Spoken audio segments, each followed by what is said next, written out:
Can I give you some marriage advice? Love to have it. Don't fish on the weekends. I don't anymore. Now that Yeah. I have a fishing job. I mean, though I will tell you that there is like a asterisk to that rule of if a tropical storm rolls through, then you can normally squeeze a Saturday in. Oh, okay. Yeah. I was curious. But you might have issues with that rule in Utah. Yeah. Oh, yeah. There's no tropical storms in Utah. Yet.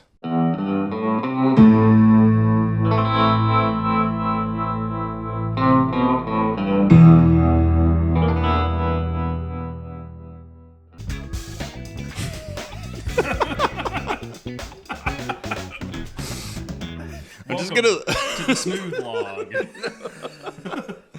All right, guys, welcome back to the Rough Log podcast. No, damn it, The smooth log. it's just the Skiff Wanderer podcast. Oh, Adam, you've completely ruined this introduction. This is episode 2, and if you can't tell by now, in the first 5 seconds, we have gone through and upgraded our audio. I have made my audio guy fly down to Texas and come fishing with me. that's a big move. I'll let you guys go ahead, though, and introduce yourselves. All right. Who are you? Let me just get real close here. We're geeking out over these headphones. I don't know. We've never done podcasts this way. No. And mine's kind of a jerry-rigged situation, but y'all actually have mics, but I have to hold this camera, which has a mic on top, and talk into it. So you can really tell that you are the camera and audio guy. Yes. Yeah. You jerry-rigged this contraption. I really did. Okay. And it works. Yeah. So I am Bryant Patterson, and I am a decent fisherman. Nope. Bad fisherman, sorry. Okay. Yeah. Yeah, let's go ahead and we'll put the bar really low. Actually, Let's. I don't want to give these people any. This is false- episode 2. We need room to improve over time. Oh, that's true. Yeah. okay, let me scratch that. Okay. I'm Bryant. I suck at fishing. There it is. That's a little low. Yeah, okay. Okay, I like fishing. Okay. How about got that? it. Okay, Yep. that works. Yep. I like fishing. Nobody can take that away from you. Yeah. Yeah, and then it's my thing. Right. It's not like Right. Yeah. so. Yeah, that's it. Okay. Love it. Oh, that's what's going on. Here, I got to boost Adam. Gotta Look get at a that booster. segue into Adam's introduction of himself. Hey, I'm Adam. I like to party. I like to party. Do you want us to go like into How? into detail? I don't know. I mean, I could Yeah. tell some. Oh, yes. So, anyways, Okay. I got Adam and Bryant with me. Nice. If you guys don't know who Adam and Bryant are, that's probably good. But if you'd like to know who they are, they're part of the Wildfly series Short bus. Bus. Yeah. Yeah. Yeah. And, Short Bus Diaries. Yes. You guys want to tell us about that? They're- It's kind of neat. Yeah, they're on the internet. YouTube. Yeah. Yeah. Yeah. YouTube. My tube. They can watch it on their tube. So basically, we've had a fun 4 days fishing down here in Texas. But basically, Short Bus. You guys, you found a bus and you pimped it out to ride around and trout fish out west. Yeah. So we've shot 2 volumes. Yep. It was originally it is kind of something that we've done some similar projects to in the past. But one day we were just kind of talking about some upcoming projects, something new and a little different. And Bryant over here is just kind of constantly coming up with new good video ideas. He just spits them out. I'm an idea guy. It's really hard for me to execute. You have margarita dripping all from your stash. Yeah. That's just saving it. That pulp. It's going to be nice later. So one day we were on the phone and Bryant was just like, all right, guys, here it is. We buy a bus and we convert it to a fishing rig. And I don't know what it was, but it definitely struck a nerve with me. And I was like, the next day I was on Craigslist looking at buses. And later that week we bought one. And Bryant was like, holy shit, we're actually like doing this? Like this is actually happening. Well, what drew us in, it was so cheap. Oh, so cheap. Yeah. So we've shot 2 volumes. The first volume was mostly proof of concept for ourselves. We totally self-funded the first one with the 2 other guys, Steven, my business partner for Blue Line, and Scotty, who owns Wildfly. And so we totally self-funded the first episode just to kind of see how it would do, what we needed, how the bus was working, things like that.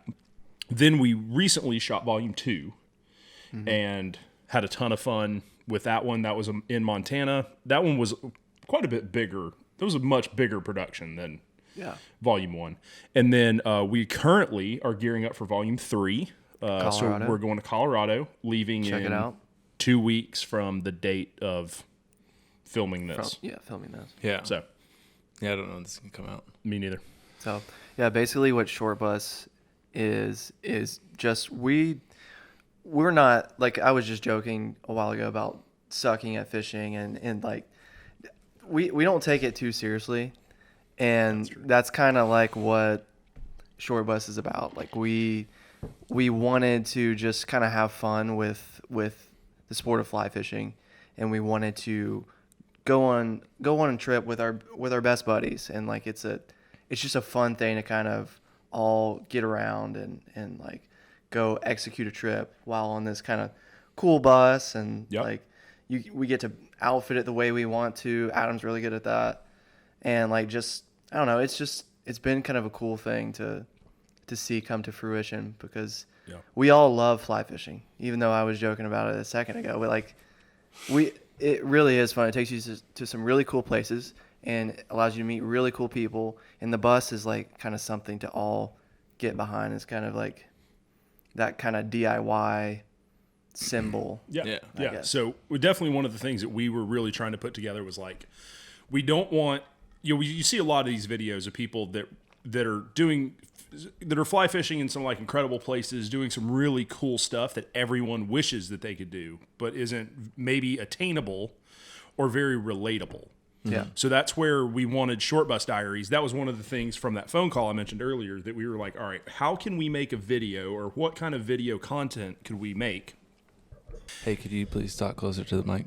Yeah. I just had to make sure I fit that, in a pod. Like, if you have a podcast, I feel like at some point you have to tell somebody, like, hey, can you talk closer to the mic? Can you just be worse? Less?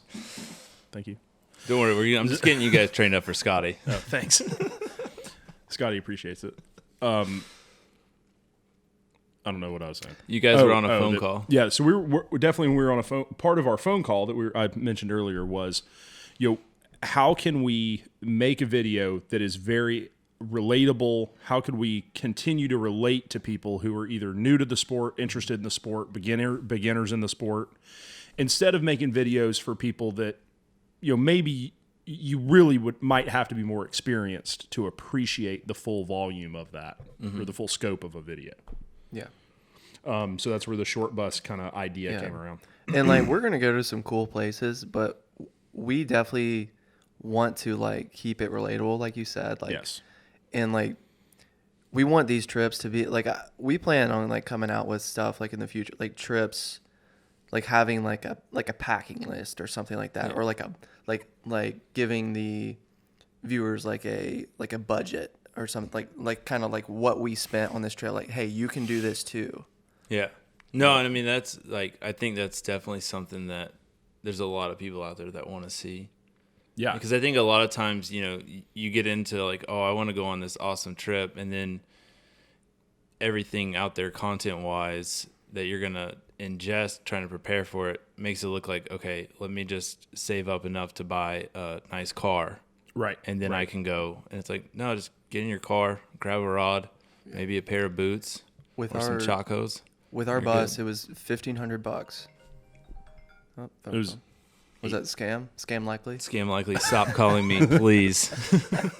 Was it? I think the bus was $1,800. $1,800 is what we spent on the original bus. Regardless, so we were in it like $2,200 with upgrades. Yes, it was so cheap, and then split between 4 guys. Right. Yeah. That's so cheap. I mean, I don't know math, but that's not like, you should be able to come up. You should have that much money that you could put into a fishing trip if you saved up for a little bit. You had to request time off, from your day job ahead of time.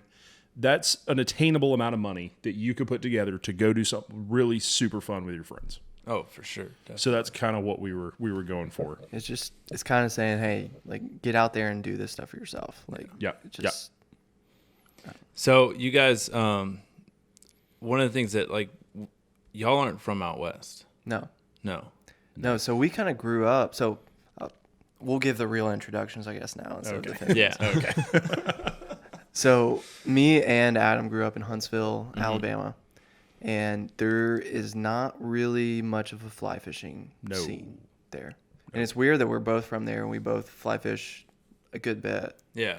Because there's zero fly fishing. Well, that was not a lot. That was like getting to know you guys over the last few days a little more in depth. Something I thought was really cool about the whole short bus thing is that you three of y'all are from Alabama. Yes. You two Three of and us are from the Steven. hometown. Yeah. Yeah. And then Scotty's from North Carolina. Right. Which has some. Which trout. has Yeah, right. definitely a lot more than where we're at. Oh, yeah. But then you guys are like, well, let's go out west. Yeah. And Yes. So I think. and I think it's crazy because like you guys also like you guys three of y'all grew up in the same hometown, but y'all didn't grow up together. No. We did not, but Steven and I did. I got you. Yeah. Yeah. No, I didn't know him until a couple of years ago. Yeah. Which is it's something that as I've gotten more into the fly fishing world, it's something that I've really enjoyed is that fly fishing just brings you to meet just almost random people, but like awesome people. Like just like people that like you never would be like, oh, I'm gonna go and hang out with this guy, but it's like, hey, do you want to go fly fishing? Like, yeah, Yeah. Let's do it. Yeah, it's like it's a mindset. We talk about this a lot. It's a mindset of like, I don't even. It's you can. So what I've said a lot is I can go into like a bar, and if I don't know anyone in there, if I can find someone that is like a rock climber or like a whitewater kayaker or like some sort of sport like that where you're kind of in the same situation, like you can relate to them. yeah, Like you're both out there seeing the same yeah. things. Like, well, maybe not a rock climber, but like They have a better vantage point of the river. I guess so. They just At least back home, like we have a lot of rock climbers like in our canyons and stuff like that. And I don't know where I was going with that, but To me, it's kind of like that scene from Step Brothers, like, oh, you fish, but do you actually fish? Wait, do you fly fish? Do we just become best I friends? think so. John Stamos. but there's something out there that connects everyone. I guess it's just enjoying the outdoors and like kind of roughing it out there. Yeah. Like all those different sports, kind of rough it out there and kind of do similar. Yeah. Yeah. But I guess what's like interesting or different, I don't know. There's something different though about fly fishing because, like, if you start talking to somebody about just fishing, and this is probably going to sound a little douchey, but if you start talking to somebody about fishing, like, it's not always the same thing of like, oh, well, let's go buy a bus and drive out west and go fishing. Someone's gonna crucify me for this, but I think it's just a deeper appreciation for fishing. Yeah, is what fly fishing agree. is. It is weird because like my mom, I mean, my mom gets like what we do. Like she's been on a couple like fishing trips with us or whatever. And she understands that it's different than that. But when she tells her friends, she's just like, oh yeah, my son likes to fish. And I'm just kind of like, I kind of cringe a little bit. I'm like, like that kind of makes me feel like I sit on a cooler on the edge of a lake with a bobber, which sounds like a great time. I mean, I wouldn't be Sounds like against a great that at time. all. It sounds but pretty nice. that's a very different level than I bought a bus and built a camper van, whatever you want to say, out of In a your bus, bus. and I drive it around out west. That's a very different level of yeah. how much I'm into this. Yeah. It's kind of scary. So, yeah. Well, coming from Alabama, like we definitely had that. We kind of developed that DIY spirit. Yeah. I mean, you pretty had early. to. There was Yeah. no other way. It's like drive 5 hours this direction to go catch some trout, some like actually decent trout, or go 32 hours the other direction and go fish for trout in Montana. Yeah. And so it was all DIY, and so that's the cool thing about the short bus deal, is because it really encapsulates kind of that DIY Just go do it. mindset. Yeah. Yeah. Do it. And I mean, as we were mentioning earlier, we get blown up in our messages. Hey, where do we fish? Where do we go? How do I do this? Yeah. And I definitely get that a lot of people want to know those answers, but on the flip side, we never had people that told us that. It's just the only thing that you can do is just spend time on the water doing it. And so, hopefully these people, that ask us these questions, are trying to hopefully figure some stuff out on their own. Right. I mean, it's same as here. Like, if I was coming down here, there's definitely a really sharp learning curve to figure out, like, okay, there are fish here. And it's even harder coming and fishing with you out here in the salt, and you're like, this is a whole ocean. It's not like a river. It's not like, okay, well, there's fish in this river. Now we just got to find them. Like, that's just point A to point B versus coming out here. It's like, oh, wow, this is... even I'm a little overwhelmed looking at some of the flats we went to. Like, man, I don't even know where I'd start here. But I also don't do a lot of saltwater fishing, so... Yet. We're working on it. I got the bug. Yeah. I really do. Yeah, you put a, a decent 25-inch redfish on the end of essentially a cane pole, and it's like, wait a second. We can do this all the time. And that was kind of the thing for me. Like when I landed my first redfish on the fly, I was like, okay, I'm not gonna be able to stop doing this. Great. Okay. Shit, I get that. Shit. Well, this is gonna be my life now, and I'm just gonna go and apologize to my wife now because I'm gonna be fishing too much, and she, I think, understands it. Yeah, I get that. Well, you come back home happier. Yeah. You're in a good mood. She's definitely your kicked wife me probably out of the understands. house. Yeah. Too. No, I've definitely been told, like, hey, Go fishing. go fishing. Oh, I don't get told that. I get told, can you please God not fish this weekend? Oh well. I had something. Can I give you some marriage advice? Love to have it. Don't fish on the weekends. I don't anymore. Now that Yeah. I have a fishing job. Though I will tell you that there is like a asterisk to that rule of if a tropical storm rolls through, then you can normally squeeze a Saturday in. Oh, okay. Yeah. I was curious. But you might have issues with that rule in Utah. Yeah. Oh, yeah. There's no tropical storms in Utah. Yet. Global warming. Global warming's on its way. I just like to keep things open. This is the internet. Someone might come back and be like, yeah, well, one time a tropical storm did hit Utah. Probably not. Not recently. A few thousand years ago, maybe. It happens. Anyways, back to little derail. But back to kind of who we are, I guess. So as Bryant was saying, we definitely grew up with this very DIY nature of mindset, I guess, of like, all right, if you want to fish, you're not going to go talk to a fly shop. You're not going to go. No. It's not like you just go ask someone, hey man, you were fishing the other day. Where did you go? And they're not going to have any information about flies. So very DIY, very figure it out yourself. A lot of time spent on the water, disappointed, trying to figure out how to do this. Right. For the both of us. So like Alabama fly fishing, like what are you guys going after up there? Our favorite is smallmouth. Yeah. That's my favorite. I think I can say that's Adam's favorite. Oh yeah.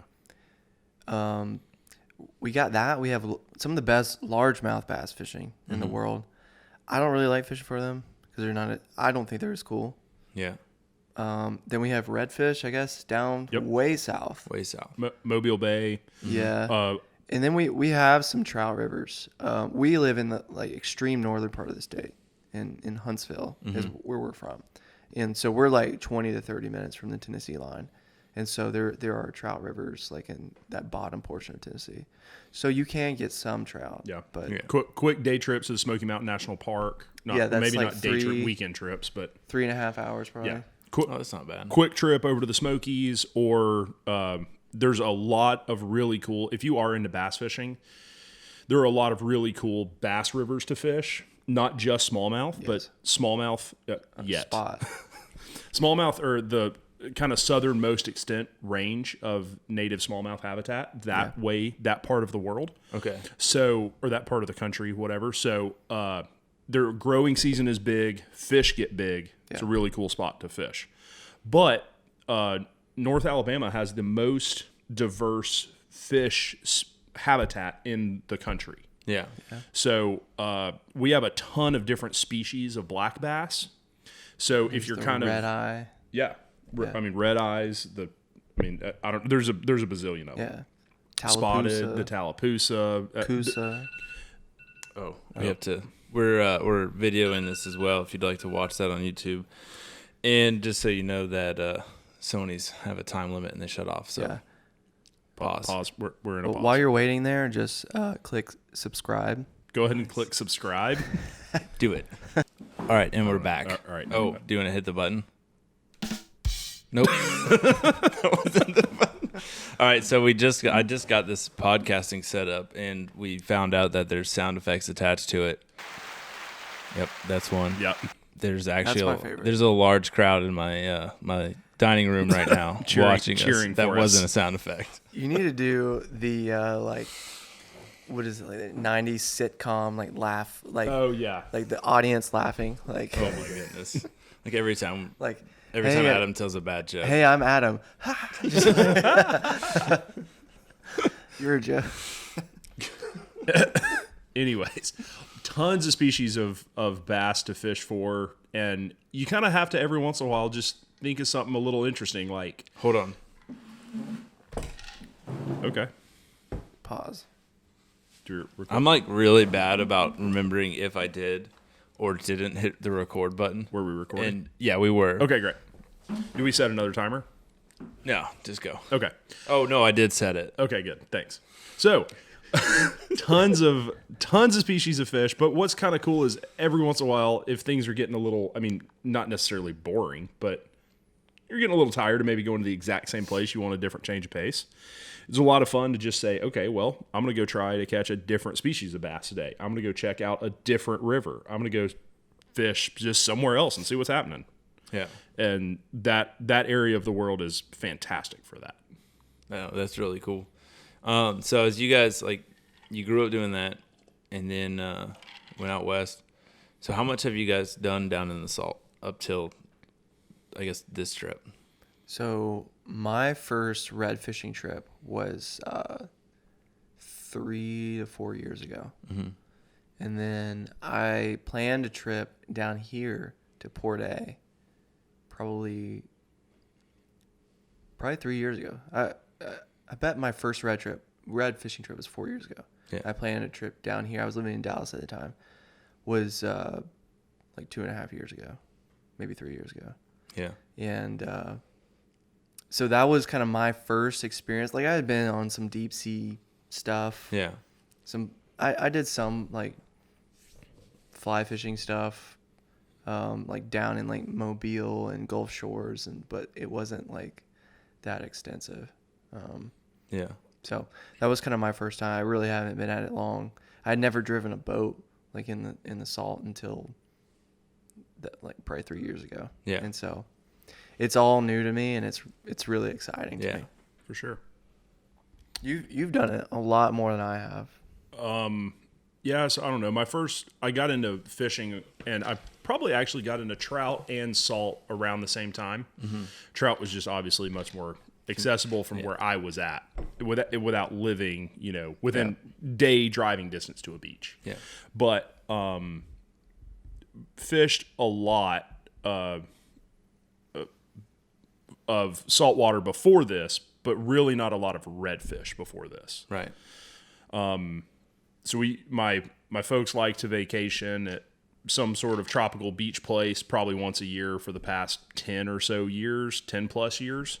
So once I kind of got into fishing for bass and things like that and kind of started actually getting pretty proficient at fishing, casting, finding fish, I was like, man, I should try that on one of these trips. See if there's a guide. Maybe that's something fun my dad and I could go do one afternoon together, something like that. So started doing that in kind of the Caribbean area more so. Okay. And then have redfished quite a few times in like Alabama and Florida and Louisiana, but had never really even spent time in the state of Texas before this. So definitely first time to this area, and not my first redfish trip, but I'm definitely have not fished for redfish a lot. Yeah. So what do you guys think about coming down here? Yeah, the whole experience kind of. Yeah, I fished it. It sucked. Don't come. Don't come.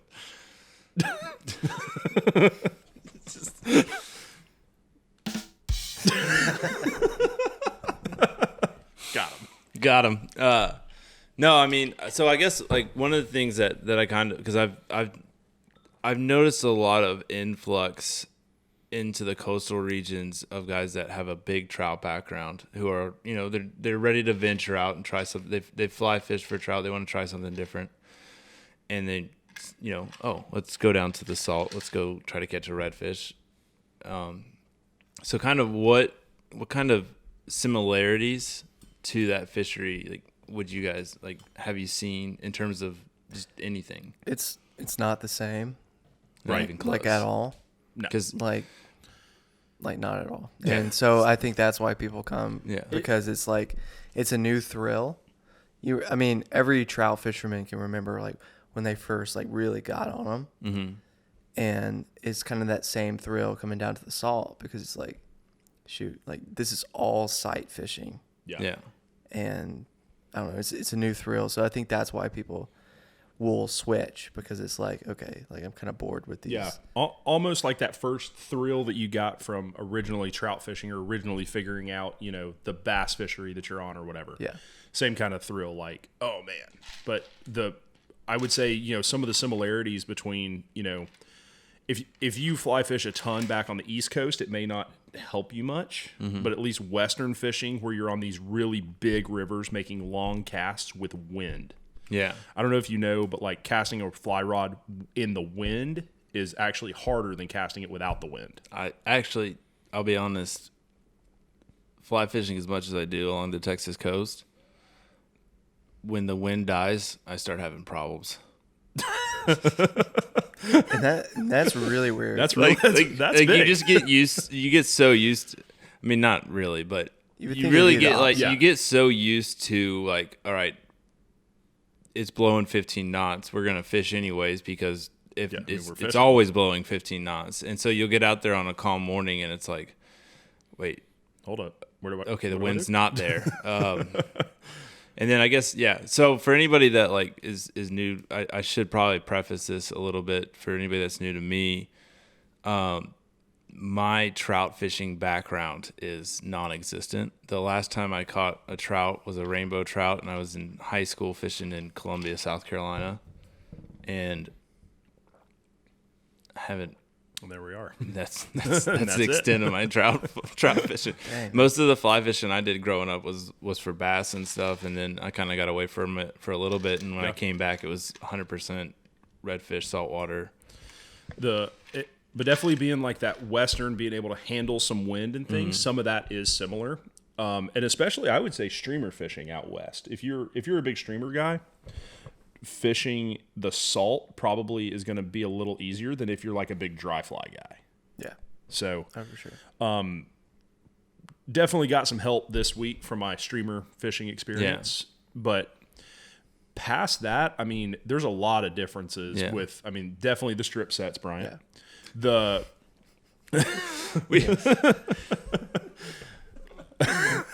It was one fish, okay? Hey, you still y'all caught, shut and the you still hell caught up. it. I wish so- I had footage to see how many of those misses were due to Right. trout sets. But he's Oh, he still you're caught you're gonna get away with it because the footage isn't there. he still caught the fish. So I don't Yeah, know what that your one- problem is.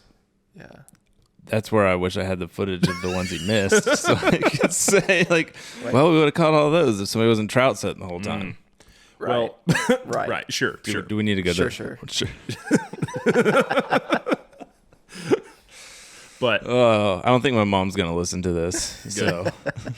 So anyways, besides point. But the there's definitely some similarities. If in one of the things that I try to do, I unfortunately did not get to do it before this trip, but throwing heavier rods. Like if you do live in other parts of the country that 8-weight plus, well, I guess maybe 7s, because we use quite a bit of 7-weights this week.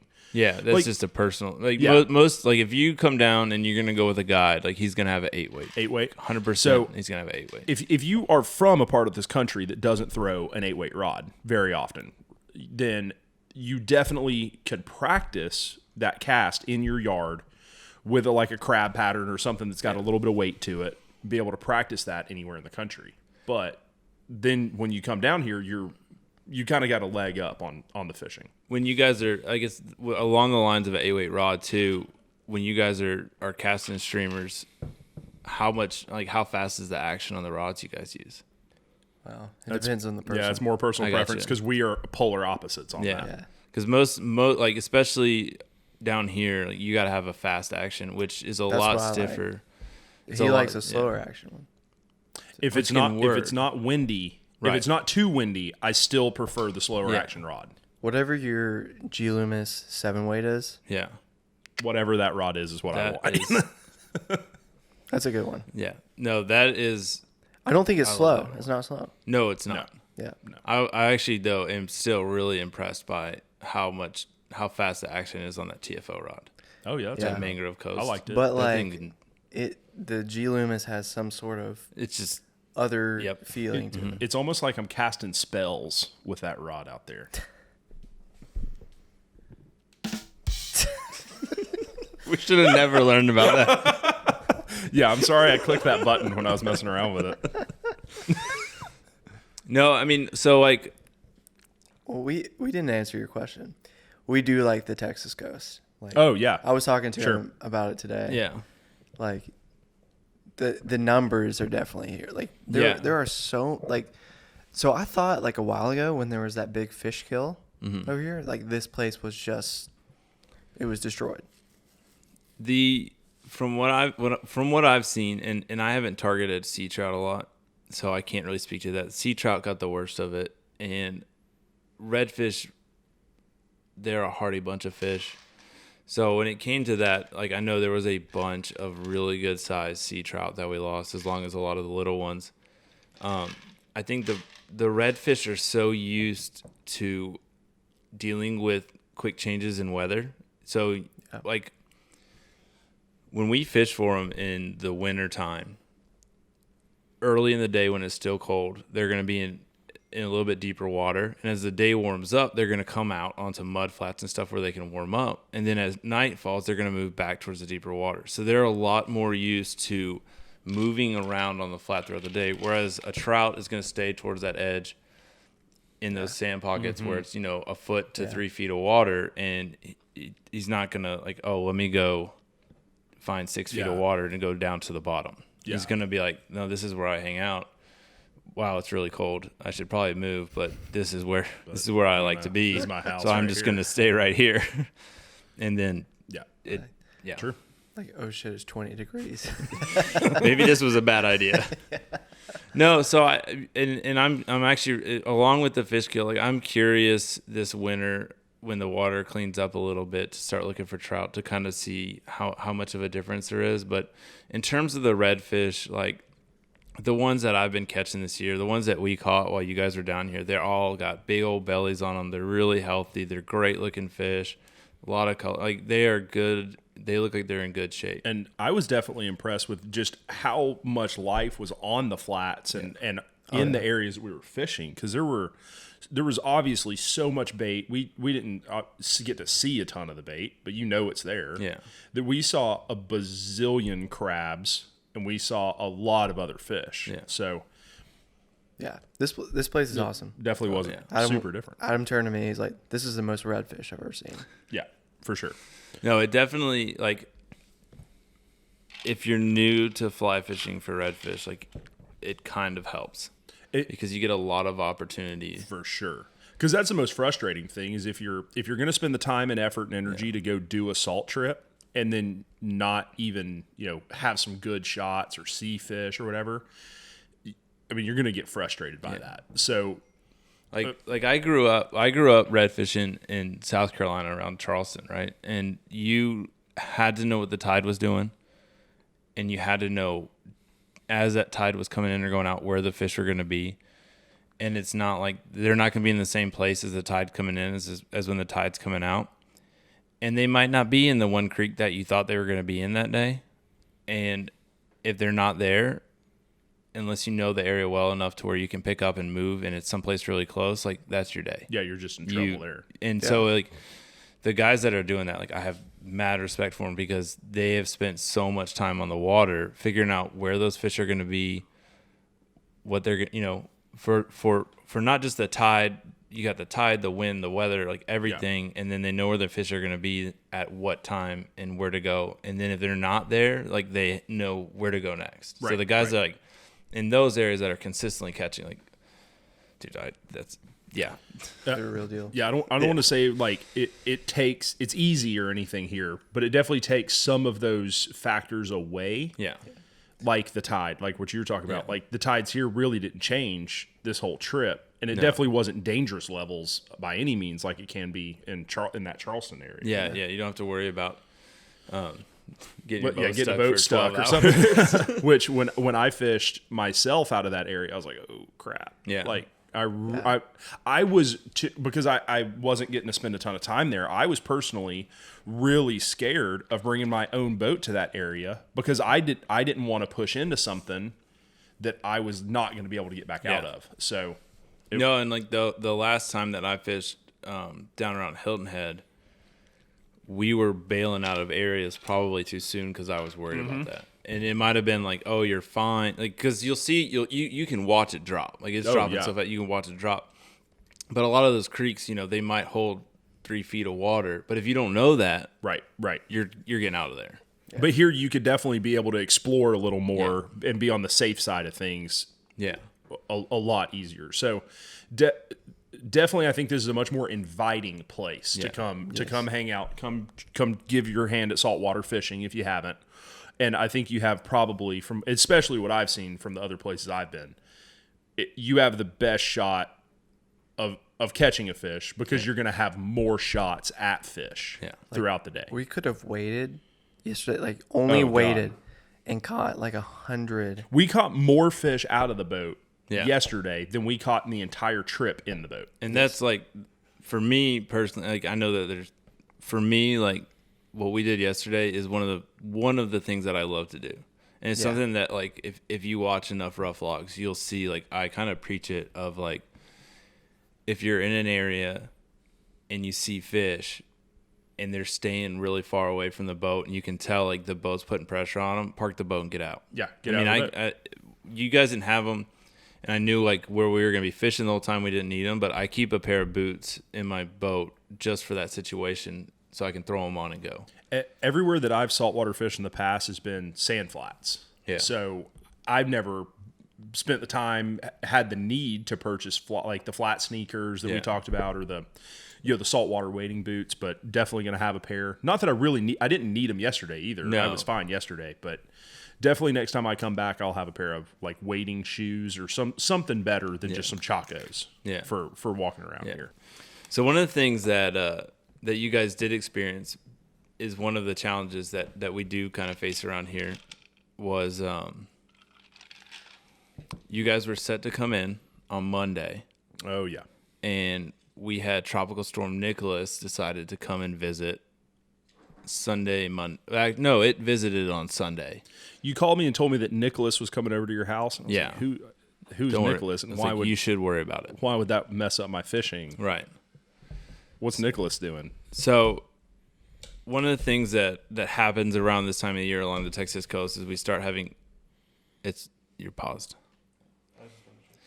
One of the things that starts happening this time of year along the Texas coast is we get tropical storms and hurricanes will come rolling through. And what they'll do is they dump a bunch of water into all of our bays and lagunas and everything. And we don't have a large tide cycle, so it'll take a month, 2 months. You mean you guys might come back in November and it's just starting to get to normal level again.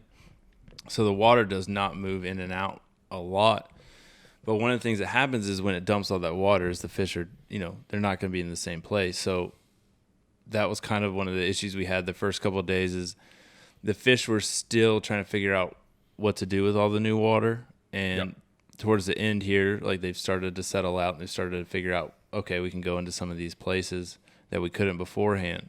Well, one of the things that you mentioned earlier, or I guess that we mentioned earlier, about some of the difficulties with it, I guess whether it's a good thing or a bad thing, is that it seems like every day that I saltwater fish is a little different versus maybe every day that I trout fish could be probably about the same. Mm-hmm. If the weather's good, time of year is good, like if you go Monday and you go Tuesday, those fish are going to be in the same freaking place. They're going to, like, as long as there hasn't been a big storm or something totally different happens, like a tailwater changes the water level, Monday and Tuesday are going to be the same day. Yeah.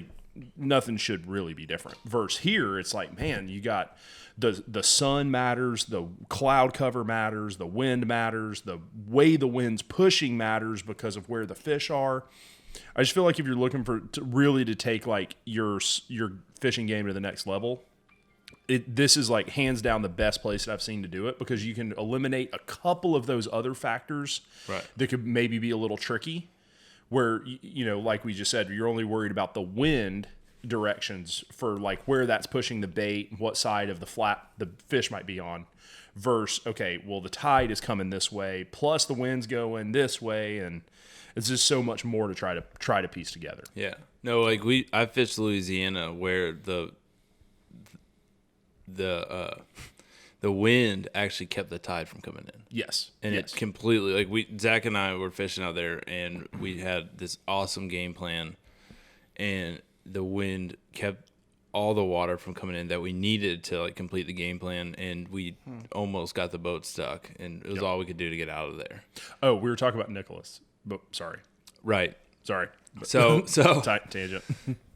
So Nicholas came in, and you guys all got delayed coming in for a day or two. Yep. And then finally made it in, and I think the first day we get on the water, and no, when you came in, I made you come with me to go look at what the water level's at. Yeah. And I just remember looking at it going, oh my God, my whole plan is just, it's out. There it goes.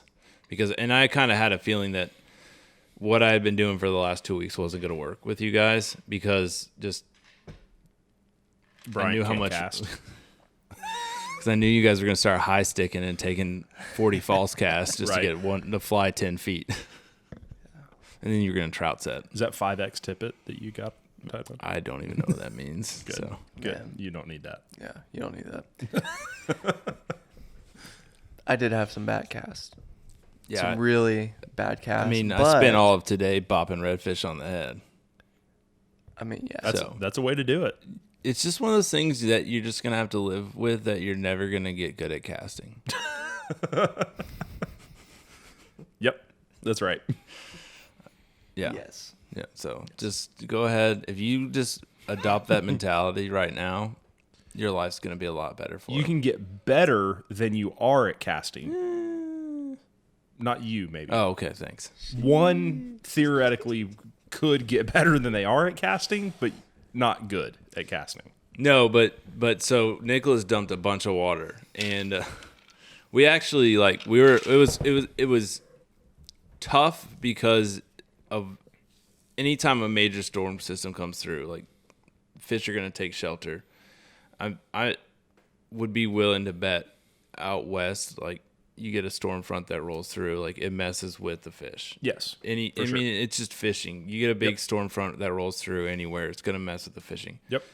And the downside is I don't have the experience, the 10, 15 years experience of watching these storms roll through and then fishing right after them to be like, okay, they're going to be doing this, they're going to be here. This one was good for me because I actually learned a lot personally about this is what we need to be doing right after a storm in terms of what the fish are going to be doing. I think one of the things that's interesting for me to think about is I kind of like to simplify down fishing to, like, a redfish is mostly predatory, right? It's not like it's not like a carp that eats grass off the bottom, right? It's a predatory fish looking for food. Right. That's no different to me than a trout or a bass is a predatory fish that's looking for food. So it's kind of interesting to me that you think about where the prey is, whether it's a crab, a shrimp, or a bait fish for a redfish, is kind of going to be a similar mentality to just, okay, where's the bait, or be it a small little bug or another fish in a river fishing for trout. Yeah. And I mean, that was one of the things that like I said, like I learned a lot fishing right after this storm personally, is when we had access to a lot of water that I haven't had a chance to fish this year yet because the water's been so low. Yeah. And we went and checked out some places. And some of those places we checked out are some of, in my opinion, the coolest, funnest places to go catch fish. But like you said, the little crabs and shrimp weren't really back there. We found mullet, but mullet move a lot quicker than a crab or a shrimp's going to move. And every time we got back there, we would find, you're going to find the one or two. I feel like redfish have like a scouting team that they send in, like, hey, go check out that bay and tell us what's up. Tell us if there's some food in there. They in there? And so we saw a couple, but like every time we got out of those kind of backer areas that I do love, like we got back into fish. Yeah, we really didn't see a ton of fish this week that were in super skinny water. We caught like two. Maybe two that were pretty skinny. Like that last redfish yesterday. Yeah, was in skinny water. That was a skinny water fish. And then like maybe one that you were, I don't know. Yeah, one of y'all caught. I remember another one, but yeah, you're right. A lot of them, they were just sitting a hair deeper than probably what we all thought they would be. But just being able to adapt, right?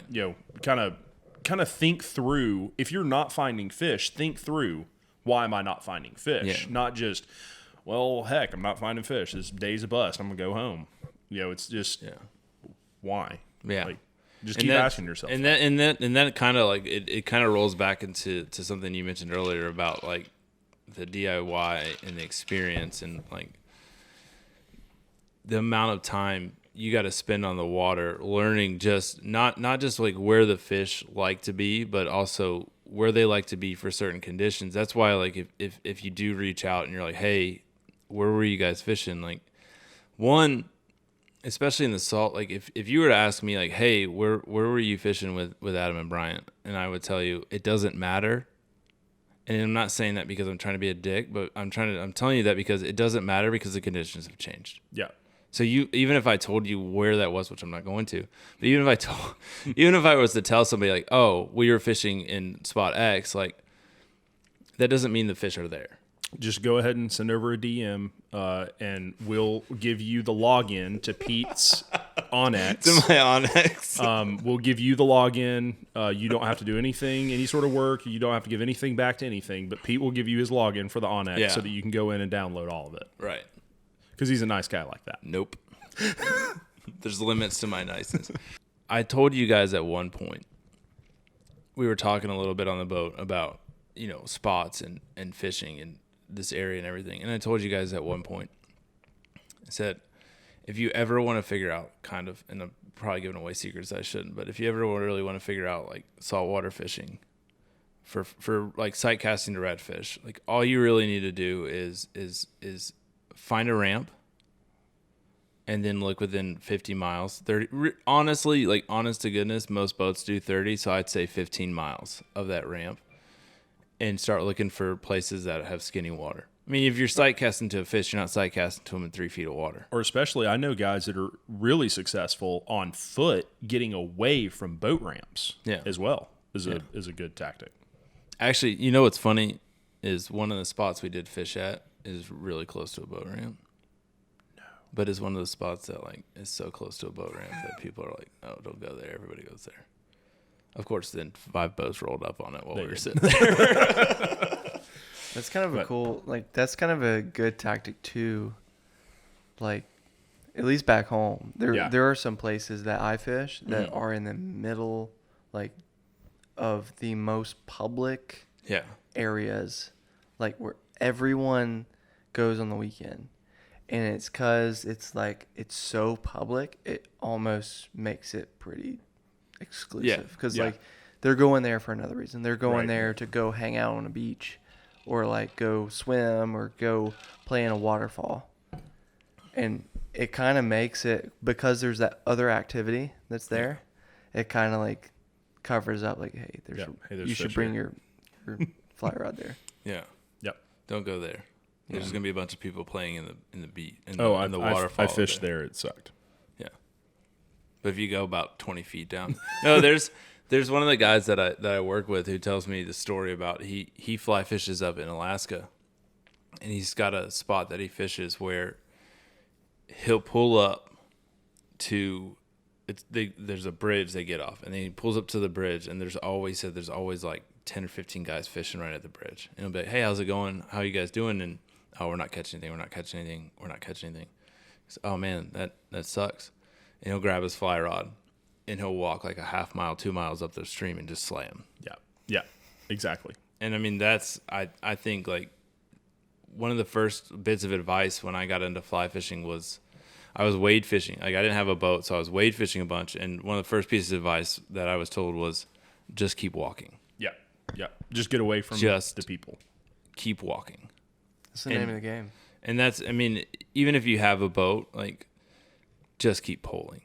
It's like if you're fishing the salt and you want to learn the salt, I've heard it before. It's something I firmly believe in.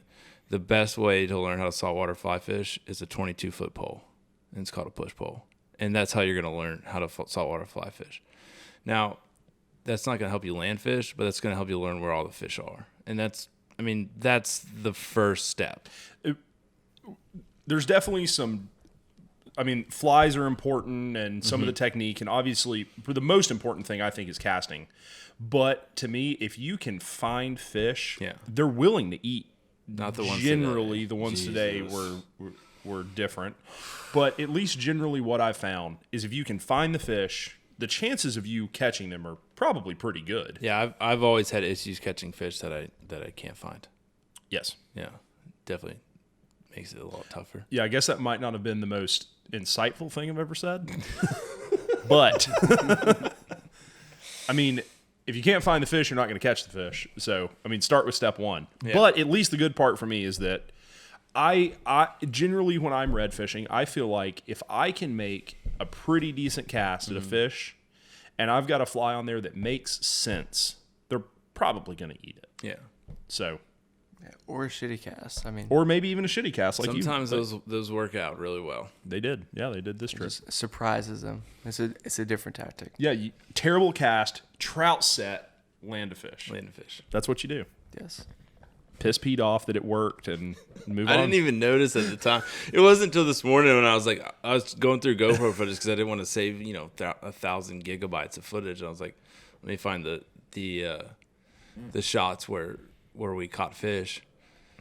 And I'm looking at it, and I'm like, man, did he just trout set? Nope. No way. Rewind. Bryant knows better than to trout set.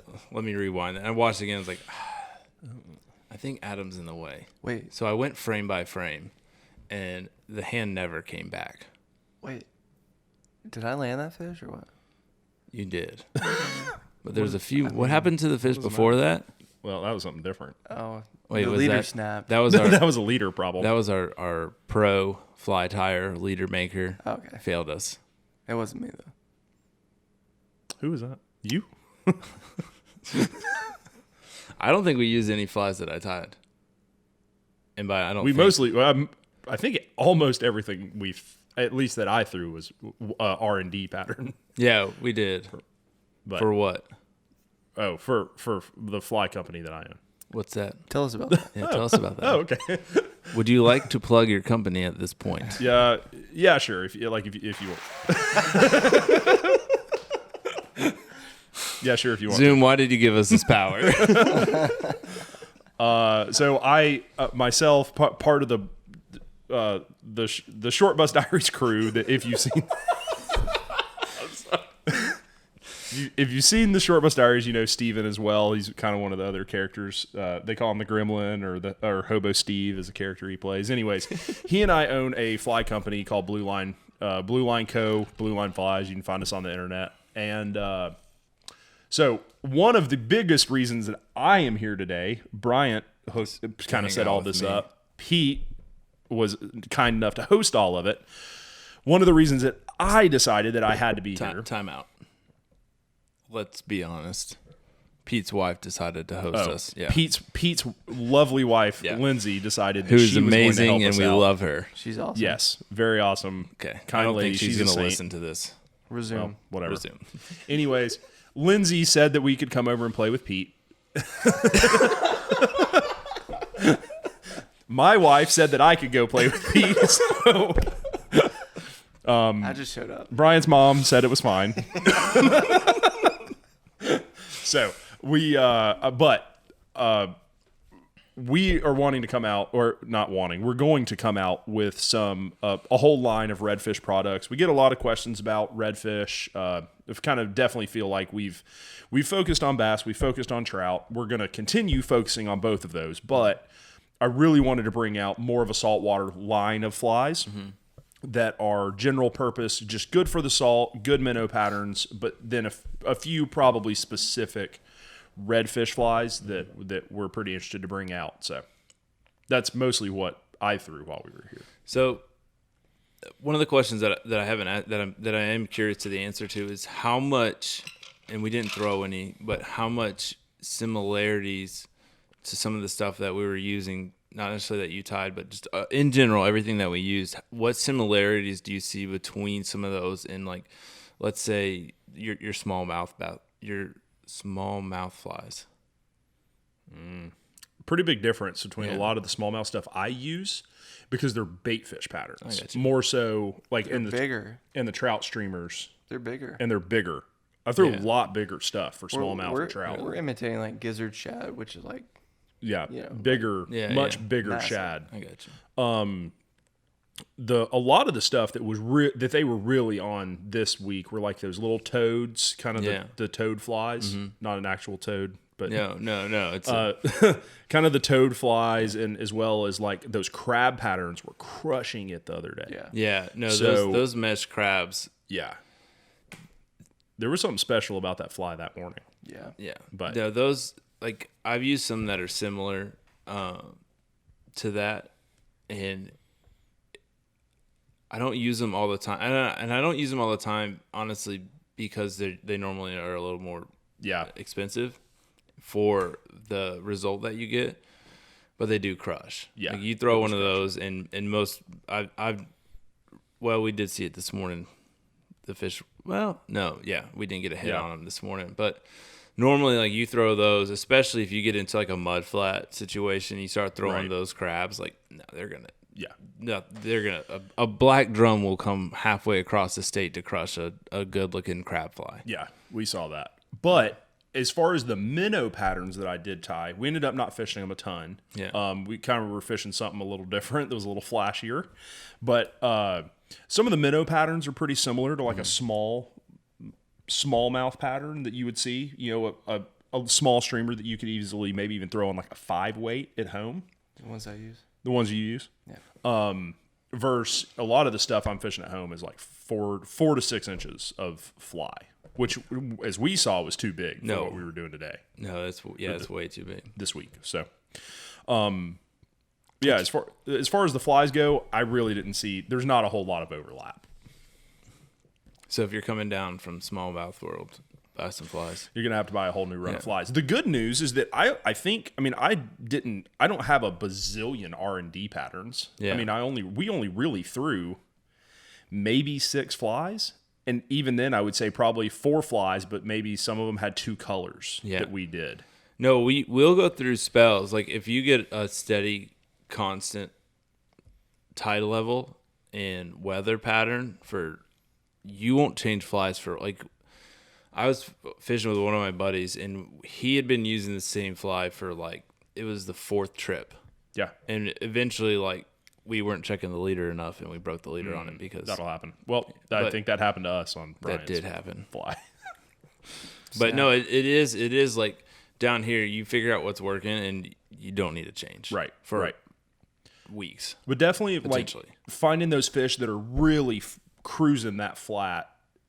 You might throw a different fly than the fish that are just kind of hanging out, or especially if they're tailing, and you're going to drop it on them. Oh, so the flies that the fish movement might even tell you more so than what the bait Right. But, if the fish are just really active, cruising through there, you're probably going to need to use something that you can strip so that you can still lead that fish and then strip strip past them or whatever. Yeah. Versus a fish, if you just find it tailing, might want a shrimp or a crab more so than a fish, a bait fish flying past its face. So. Yeah, and that's where like when you were asking me about flies and stuff to bring, I was telling you like, you want something that if you're stripping it, it'll look like a minnow. And if you have to let it drop, it's going to look like a crab trying to get down in the grass. Right. And that's a lot of what we use is stuff that 1 second it looks like a minnow, you let it drop and it looks like a crab. Yeah, like where the head is kind of the bushy, fuzzy, like kind of a little bigger, but then maybe has that like tail with the rubber legs and stuff. Yeah. So if it sits and that tail is just kind of going with the legs, kind of movement, or you could, if you're really stripping that thing and that tail kind of gets going like that through the water column. There we go. Did I mention that I just got all this and I'm still trying to make sure it works right? There we Sorry, go. guys. Yeah, you need a sturdier microphone. Sorry for me. for your ears. Anyways, But so very different kind of flies, but honestly, you definitely, if you are coming from the smallmouth world down here, you don't need a bazillion flies to start fly fishing. It's not like looking at your trout flies and being like, holy crap, I've got to buy all of this again. No, when I first got into it, I think I went and spent way too much money on flies, and half of them. No, that's not fair.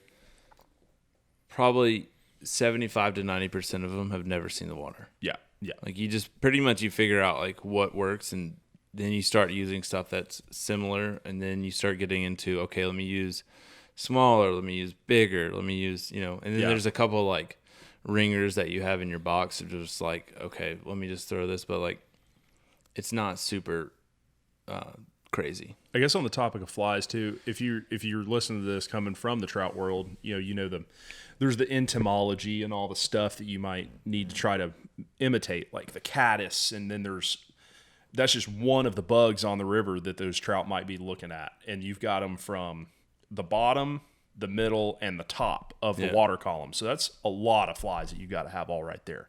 Plus, trout fishing, you lose a lot of flies because you're throwing them in trees like we do, or you're getting hung up on the bottom or whatever. Coming out here, one of the things that I think is kind of interesting that I think of a little bit more is tying the exact same fly, but with different weight levels.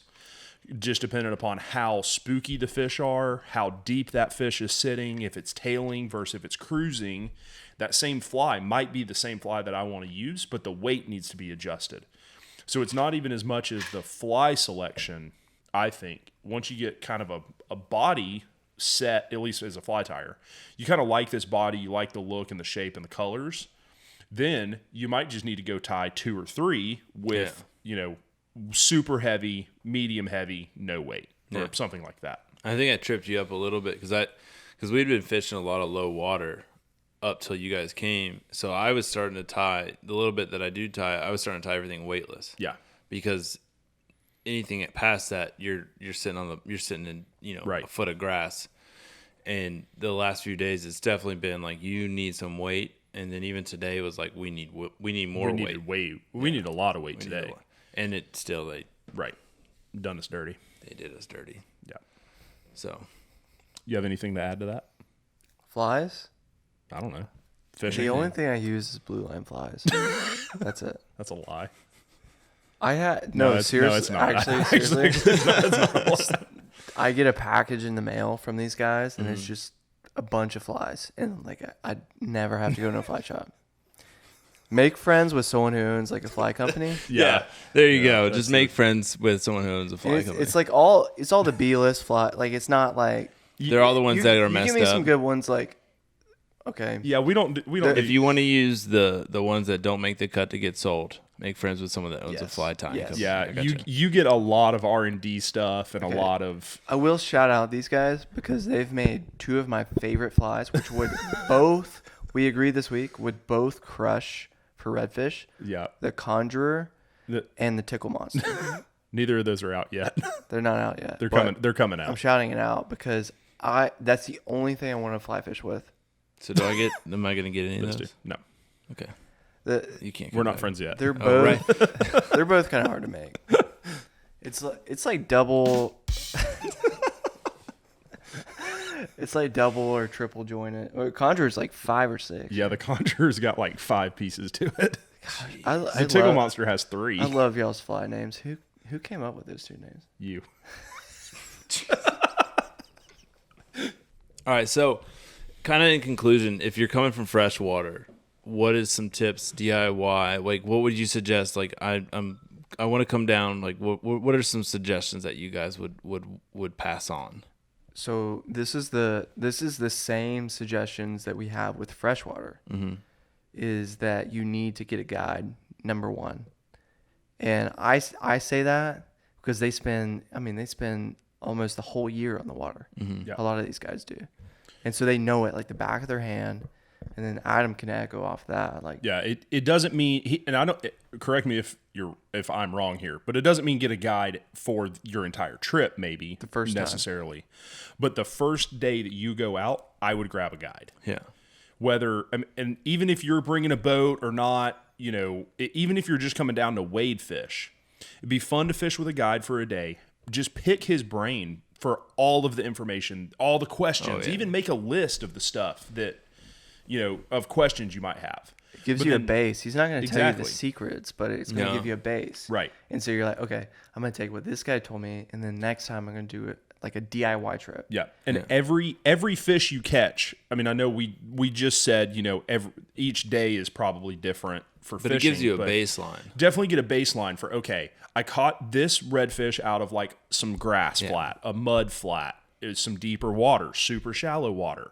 Gives you something the rest of that week that you're there to kind of look for the water that is similar to fish that you caught already, and that's one of the things like I've always done, like whenever I use a guide, like I've always, like one of the questions I always ask is like constantly asking is, why this spot? Yeah, why are we doing why this? this fly? Yeah. Why are we doing this? What's the deal with this? Yeah. See what kind of, it gives you a good idea of what kind of flies that guide likes, where he likes to go.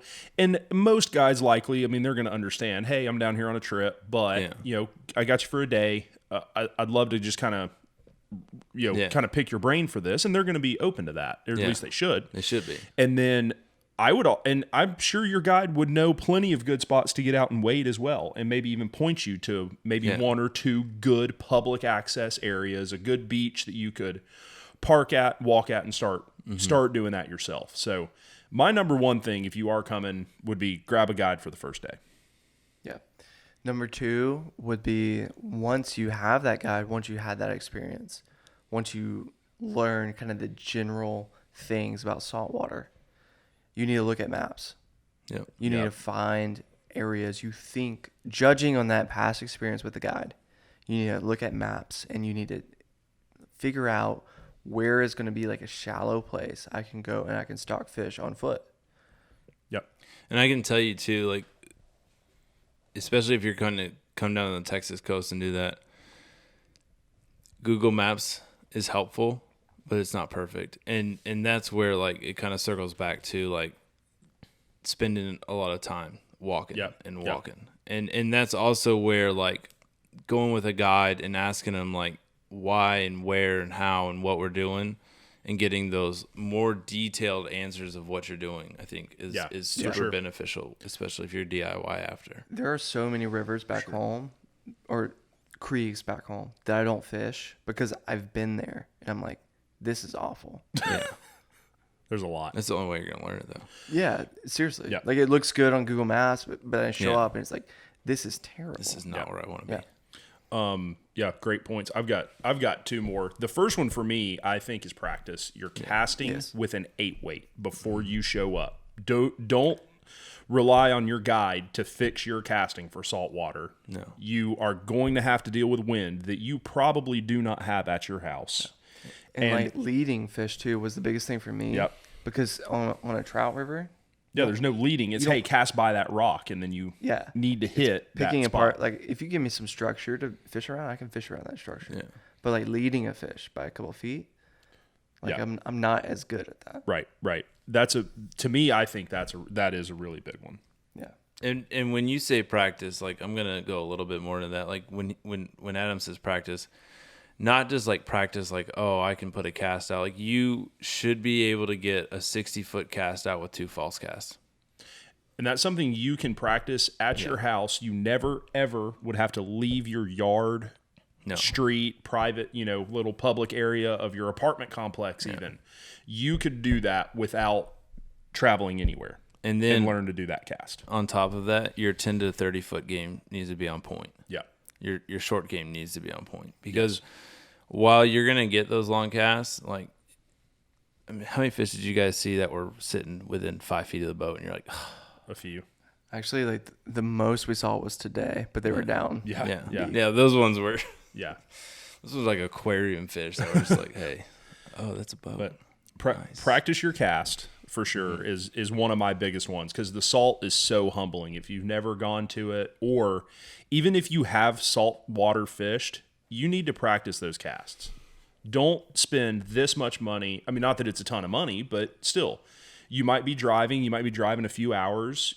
You may have to buy you an 8-weight, but it's the time too. I mean, the time that you're going to spend is going to be well better spent if you could cast. Because imagine how frustrated you're going to be when you find that fish and you're like, holy crap, here he is, and you can't reach him. Yeah. So make sure that you can cast. My second one from there is set your expectations differently than freshwater fishing. Because if you come and you think that you're going to catch a bunch of fish, well, hopefully you do, but the chances are is that you're not going to just catch. Like a good day trout fishing is a few fish. I'm pretty happy if I caught a fish that day, saltwater fishing. And even if I understand that it's tough and I was by myself, like really trying to figure some stuff out, catching a fish on the entire trip would be a win for me. Yeah, it's different numbers, and like I feel like some trout days we could catch like 50 to 75 fish easy. Right, that's just because we're so good, though. But like when I'm up there, but like when I have Bryant. But like so when I first came down to Southern Texas, I had the most insane day of red fishing that I've ever had in my life. Redfish fishing. I mean, it was every bend there was a fish tailing. There was a fish with his back out of the water. And I was like, this is the easiest thing ever. What are these guys talking about? This is easy. Like, this is the most easy thing ever. And like the guy I was with was really experienced with red fishing. He's like, dude, take this all in because this is the best red fishing day I've ever had in my life. Yeah. And I was like, I guess I will. Yeah. And I've been a dozen times since then. It's never been the same. Yeah. But I mean, I don't know I'm interested to see how you feel about it, because I feel like if we all caught a fish in a day, we had a pretty dang good day. Yesterday was a great day to me. I think it was really, the drum. Yeah. But at least it's still for me when I'm saltwater fishing, and some of the other saltwater experiences that I've had is, you catch one tarpon. I mean, that makes your trip. Yeah, I mean, those guys count like hook sets as as a fish. Like we jumped 10 tarpon. Right. It was the best day of our lives. Right. That's like muskie fishing for us. Yeah, exactly. I had a follow. It was the best month I've had yet. I got a follow. I saw one day last year. So yeah, muskie fishing's going good.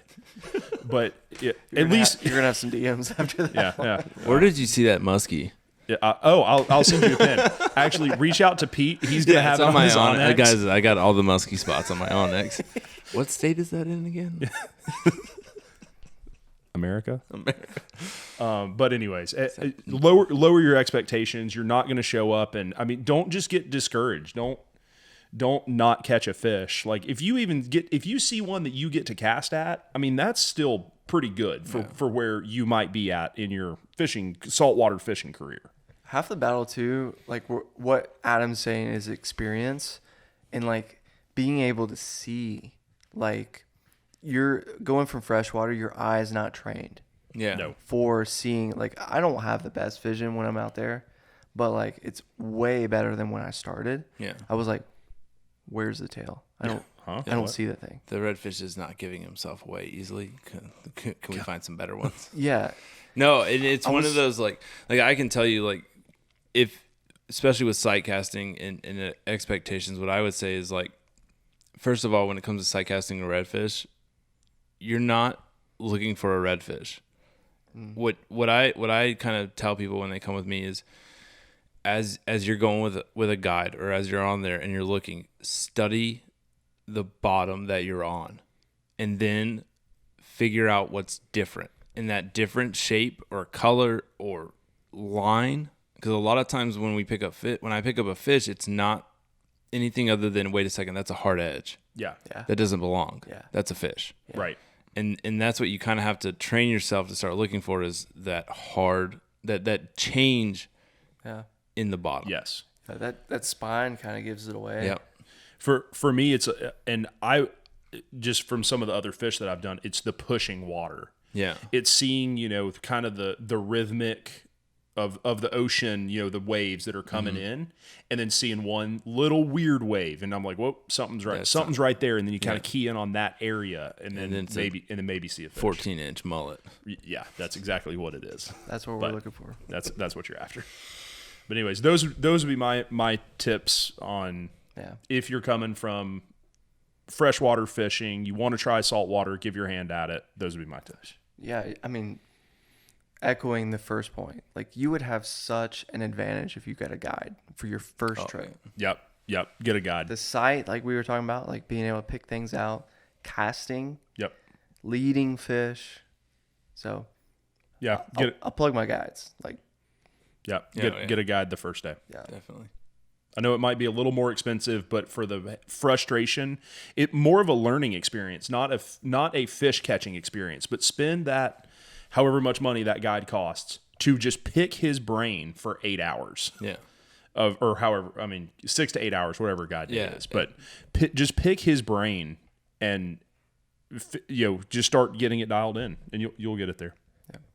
Sweet. All right. Well, we got to get these guys to the airport because they have to go back to other places. Yep. If you guys haven't already, hit subscribe. Go check out the Short Bus Diaries. Next volume's coming out soon. I'm actually kind of pumped for it. Hopefully into this year is kind of this holiday season is when we're expecting to have those out. Yep. And then bluelineflies.com or whatever. I don't know. Are we doing that again? No. We're not. Yeah, just follow both of us on Instagram. You'll see our names pop up here. And I'm going to leave a bunch of links down below so you guys can find all this stuff. Blue Line Co. Decent flies. Yeah. We're a company. Decent flies. We're a company. We're a company. The federal government recognizes us. Since we're been in operation for 8 years, but if you ask the IRS, it's 3. Y'all's business model is so awesome. No, seriously, I'll leave some links down below so you guys can find these guys' Instagram. Bryant crushes the fucking photo and I try. Wait, I'm supposed to use that word on You're here. modest. Photo? No, the other one. Fucking? Yeah. Whoop. Hold up. The videos and the photos. If you need some photo work or video work done, this is your guy. Yeah. He's too modest is what he is. Yeah. He kills it. And if you need any tips on audio and you want some consulting done, you should really get into the audio consulting business. Free also. tips, email. Audio is kind of my thing. Yeah. So if you want an audio consultant, talk to Bryant. Yep. And if you want some good freshwater flies, talk to Adam. I'll leave it all down below. Hit subscribe, all that stuff. And I hope you guys enjoyed this much better audio quality podcast. And we'll do another one soon. Thank you guys. Thanks, See you guys.